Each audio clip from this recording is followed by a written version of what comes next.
Hello dear students, आइए session शुरू करते हैं। इस सेशन का टॉपिक है डिस्प्लेसमेंट। ये क्लास 11 फिजिक्स के चैप्टर नंबर 3 का कॉन्सेप्ट है। उस चैप्टर के और बाकी सारे चैप्टरों के भी कॉन्सेप्ट सारे के सारे इस चैनल पे धीरे धीरे कवर किए जाएंगे। इसमें हम पढ़ने वाले हैं मोशन के बारे में, रेफरेंस पॉइंट के बारे में, frame of reference, path length, displacement और पोजीशन टाइम ग्राफ के बारे में। सबसे पहले बात करते हैं मोशन की। तो मोशन क्या होता है? तो मोशन होता है it's the change in position of an object with time.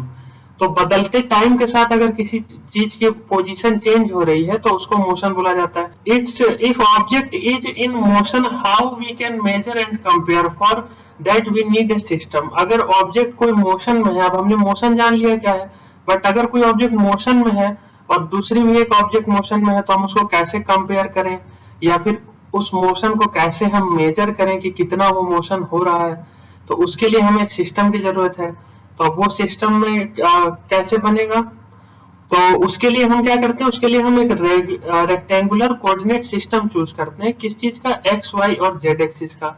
अब जैसे आपको पता है कि हमारी जो ये वर्ल्ड है तो वो कितने डायमेंशनल है, तो वो 3 डायमेंशनल वर्ल्ड है।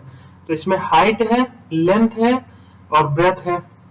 जब आप घर में जाते हैं तो किसी रूम में एंटर करते हैं तो उसमें 3 हमेशा एस्पेक्ट्स रहते हैं। एक लेंथ का एस्पेक्ट रहता है, एक ब्रेथ का रहता है, एक हाइट का रहता है।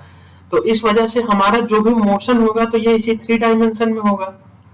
अगर हमारी ऐसे वर्ल्ड फ्लैट होती तो फिर मोशन तो 2 डायमेंशन में होता, लेकिन जब 3 डायमेंशनल वर्ल्ड है तो हमारी मोशन कैसा होगा? तो 3 डायमेंशनल होगा। तो उसके लिए हमें कैसे एक्सिस की जरूरत है? तो हमें 3 एक्सिस की जरूरत है। 3 एक्सिस वाला तो ये बहुत कॉम्प्लेक्स हो जाता है। तो मैक्सिमम टाइम में होता क्या है, जैसे कि ये रोड जा रही है, अब इस रोड पे एक कार खड़ी है।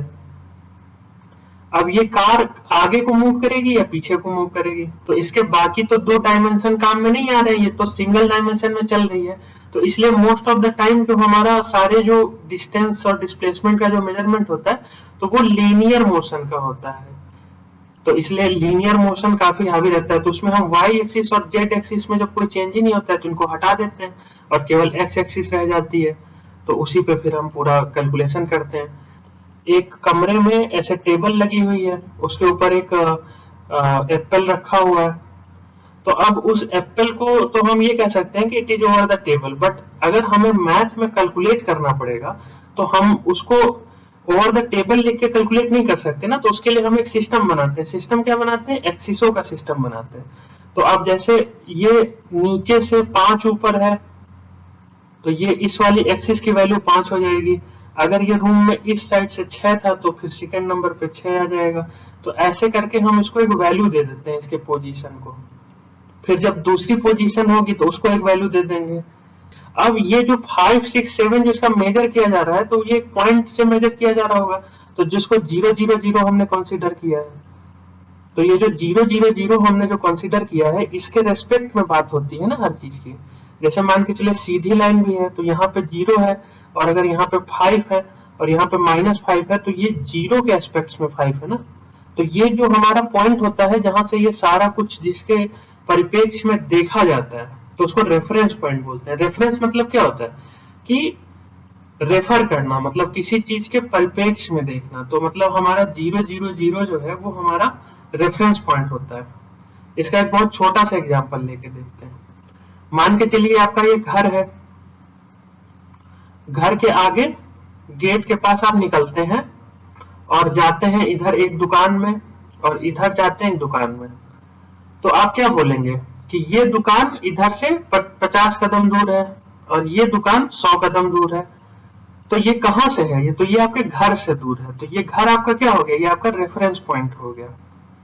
तो ये इस तरीके से काम करता है। तो अब आप अगला टॉपिक देखते हैं, रेफरेंस पॉइंट। तो पहले हमने मोशन देखा कि it is the change of position with respect to time, कि मतलब टाइम के साथ कैसे पोजीशन चेंज हो रही है। फिर हमने उसको मेजर करने के लिए क्या बनाया? हमने उसको एक कोऑर्डिनेट सिस्टम बनाया। जब हमने कोऑर्डिनेट सिस्टम बनाया तो तभी ना हम उसको एक वैल्यू दे पाएंगे, तभी हम उसको मेजर कर पाएंगे। अब देखते हैं रेफरेंस पॉइंट। तो रेफरेंस पॉइंट के intersection of the all 3 axes x, y, z in a coordinate system which we call 0 serve as reference point. Sorry, which we call O serve as the reference point. तो ये होता है हमारा कि ये तीनों axis जहां मिलती हैं, ये एक्स एक्सिस, ये वाई एक्सिस, एक्स एक्सिस और जेड एक्सिस जब मिलती है तो ये हमारा क्या होता है, ये हमारा होता है, ये जो तीनों जहां मिलती हैं तो इसको बोलते हैं रेफरेंस पॉइंट, जहां जिसके परिप्रेक्ष्य में अब ये सारे मेजर किए जाएंगे। जैसे एक पॉइंट इधर है, एक पॉइंट इधर है, तो इनको मेजर कहां से किया जाएगा, तो 0 0 0 के वैल्यू से इनको देखा जाएगा कि वहां से कितनी दूर है ये। The coordinate xyz of an object describe the position of an object with respect to the coordinate system। तो कोऑर्डिनेट का xyz जो है वो क्या डिस्क्राइब करता है, वो हमारा पोजीशन डिस्क्राइब करता है ऑफ एन ऑब्जेक्ट, किसके रेफरेंस में, रेफरेंस पॉइंट के रेफरेंस में, जो हमने अभी बात की थी। तो रेफरेंस पॉइंट क्या है कि जिसके जो हमारा तीनों एक्सिस जहां मिल रही है तो उसका जो पॉइंट है 0 0 0, जिसके उसमें सब नापा जाएगा। अब हमें रेफरेंस पॉइंट से क्या मिल रहा है, मान के चलिए ये रेफरेंस पॉइंट है, हम 3D के बजाय हम इसको सिंगल डायमेंशन में अब देखते हैं। 3D तो हमने देख लिया, बट मैक्सिमम टाइम में क्या होगा, जैसे ये सिंगल सीधी लाइन में मोशन होगा तो हम उसी को कंसीडर करके चलेंगे तो आपको और अच्छे से समझ में आएगा।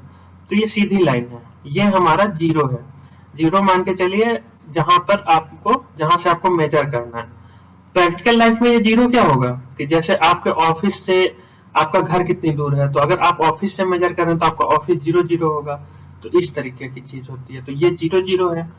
अब मान के चलिए कि यहाँ पे एक पॉइंट था, यहाँ पे मान के चलिए वैल्यू थी इसकी 5, और एक पॉइंट यहाँ पे था जहां पे इसकी वैल्यू थी -6।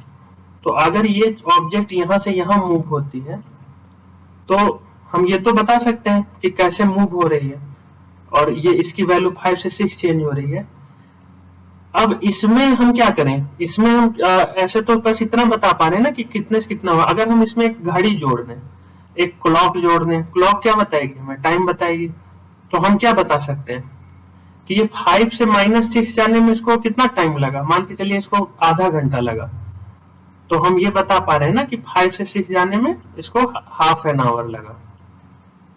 तो इसको क्या बोलते हैं, इसको बोलते हैं frame of reference. Frame of reference मतलब होता है कि ये जो हमारा पहले क्या था, रेफरेंस पॉइंट था 0 0, इसके साथ हमने एक क्लॉक भी जोड़ दी। तो अब ये जो 0 0 0 जो हमारा रेफरेंस पॉइंट था, अब यहाँ से एक ऑब्जेक्ट का डिस्टेंस हमने मेजर कर लिया, और उसके साथ हम एक घड़ी जोड़ दे रहे हैं तो उसमें हम टाइम भी मेजर कर ले रहे हैं।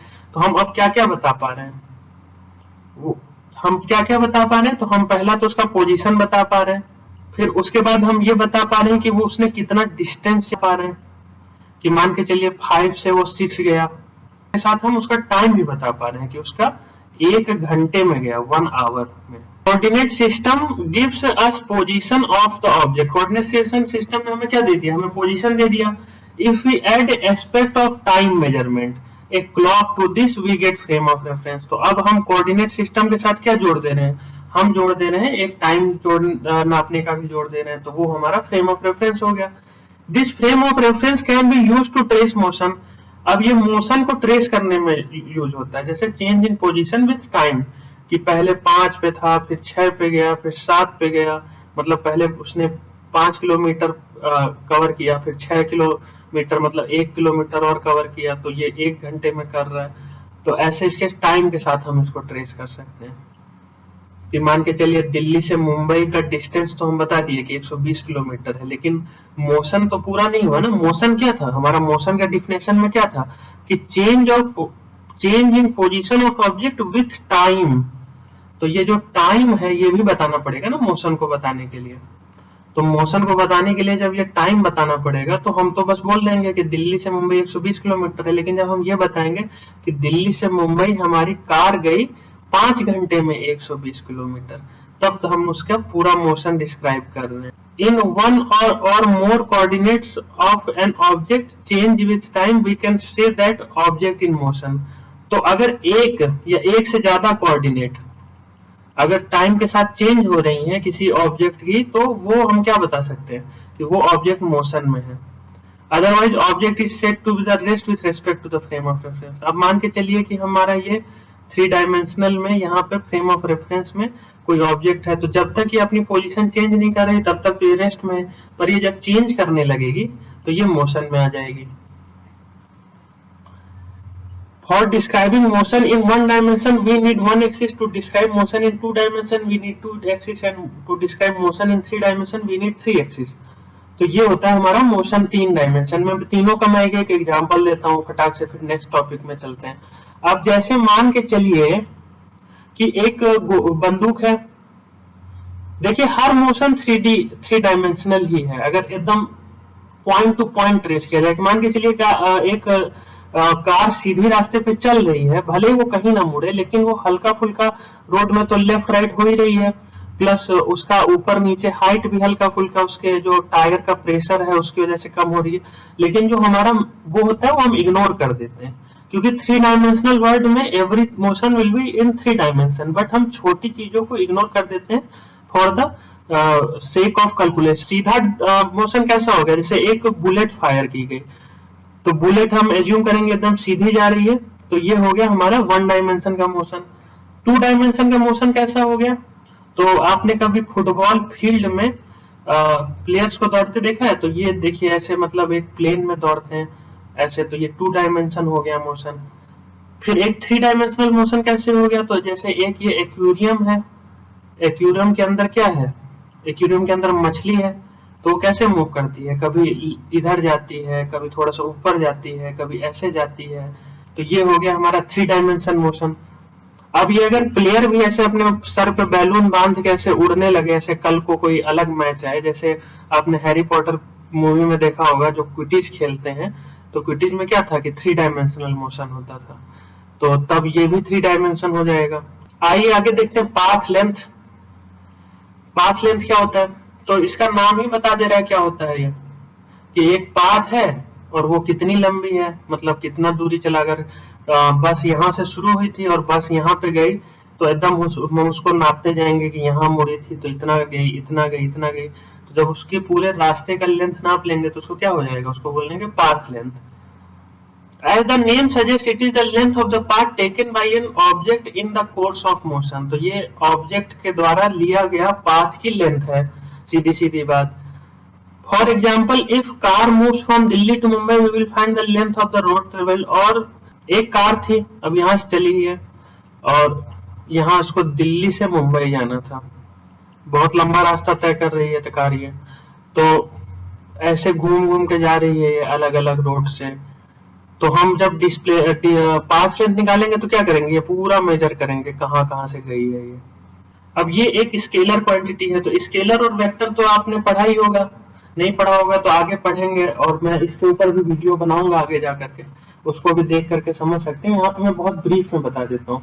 तो जैसे जब केवल मैग्नीट्यूड की बात होती है, जैसे कि 5 किलो गोभी, 10 किलोमीटर रास्ता, तो इसमें क्या हो रहा है कि एक नंबर आ रहा है, और ये नंबर क्या बता रहा है कि कितना है, तो ये क्या बता रहा है, ये मैग्नीट्यूड बता रहा है, एक नंबर के द्वारा रिप्रेजेंट किया जाता है मैग्नीट्यूड। तो केवल मैग्नीट्यूड होता है, तो उसको क्या बोलते हैं, स्केलर क्वांटिटीज।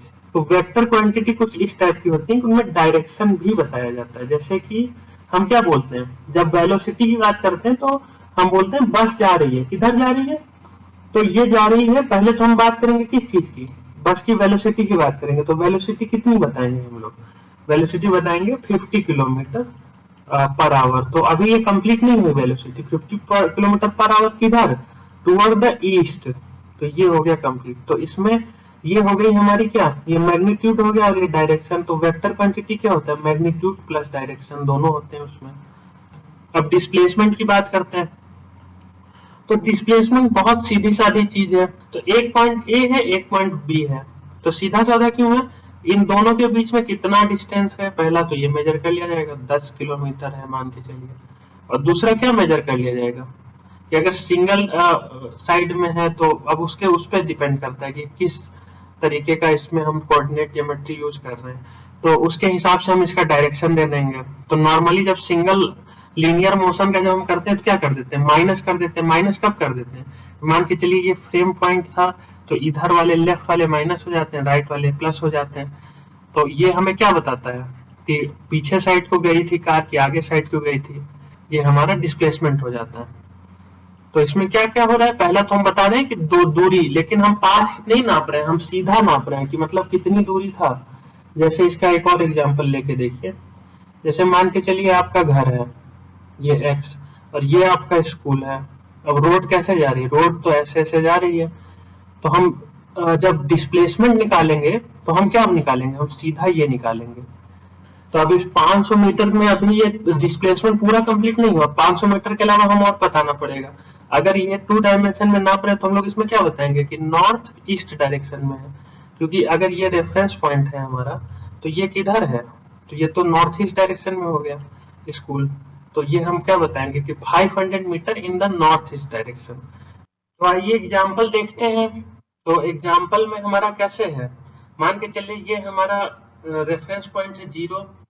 पहला ऑब्जेक्ट हमारा कहाँ था, +5 पे था। और उसके बाद हमारा ऑब्जेक्ट कहाँ पहुंच गया, उसके बाद हमारा ऑब्जेक्ट -5 पे पहुंच गया।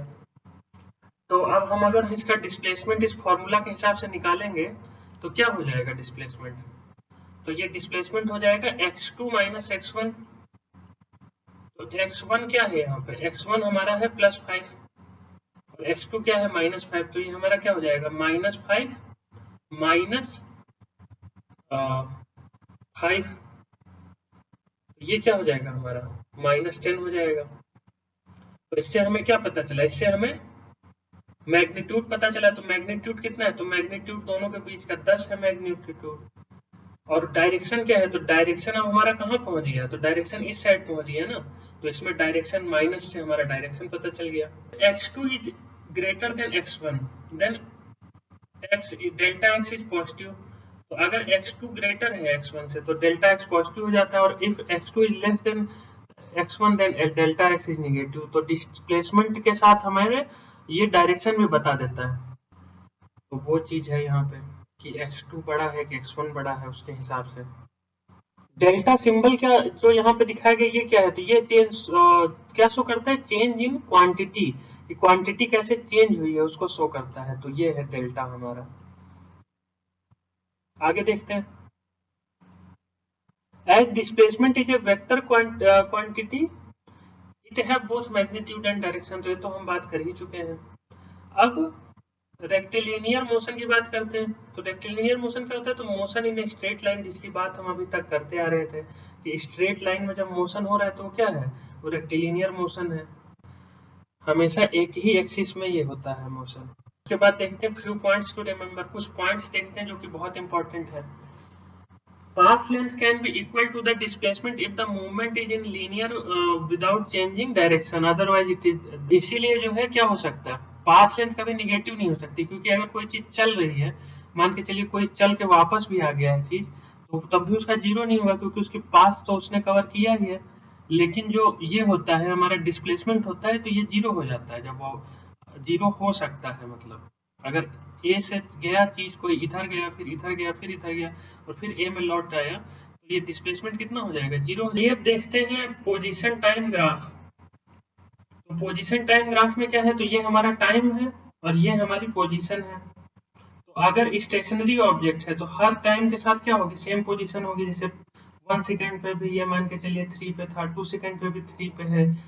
अब मान के चलिए कोई ग्राफ है यूनिफॉर्म मोशन है, तो यूनिफॉर्म मोशन मतलब क्या होता है कि सेम टाइम में सेम डिस्टेंस ट्रेवल कर रही है। जैसे 2 सेकंड में 4 किलोमीटर ट्रेवल कर रही है, तो अगले 2 सेकंड में भी 4 किलोमीटर ट्रेवल करेगी। तो इसमें देखिए जैसे 1 सेकंड में कितना, एक किलोमीटर इसमें ट्रेवल किया, 2 सेकंड में 2 कर लिया, 3 सेकंड में 3 कर। तो अब यूनिफॉर्म मोशन हो गया। अब अगला क्या है, नॉन यूनिफॉर्म मोशन। तो नॉन यूनिफॉर्म मोशन पूरी तरीके से रैंडम मोशन है, उसमें भी जीरो है। धीरे धीरे ये राइज हुआ, 3 सेकंड में 2 हुआ, 4 सेकंड में 5 हो गया। इस तरीके का मोशन हो गया नॉन यूनिफॉर्म मोशन। तो इसी के साथ ही हमारा टॉपिक खत्म होता है। First of all dear students, thanks for watching. और अगर आप अब तक ये वीडियो देख रहे हैं तो उसके लिए एक्स्ट्रा थैंक्स। और आपको यहाँ पे ये लिंक दी गई हुई है, डिस्क्रिप्शन में जाइए, आप वीडियो के डिस्क्रिप्शन में जाइए, वहाँ पे आपको फर्स्ट लाइन में ही लिंक मिल जाएगी, उससे आप पीडीएफ डाउनलोड कर लीजिए इस सेशन का। हम लोग हर सेशन का पीडीएफ आपको देते हैं, आप उसको पढ़िए। आप हमारा टेलीग्राम चैनल ज्वाइन कर लीजिए, इसमें आपको भी अपडेट मिलती रहेंगी। और सबसे इम्पोर्टेंट, आप हमारा चैनल सब्सक्राइब कर लीजिए, आपको आगे भी ऐसा ही कंटेंट मिलता रहेगा। और once again, thanks for watching. Please subscribe.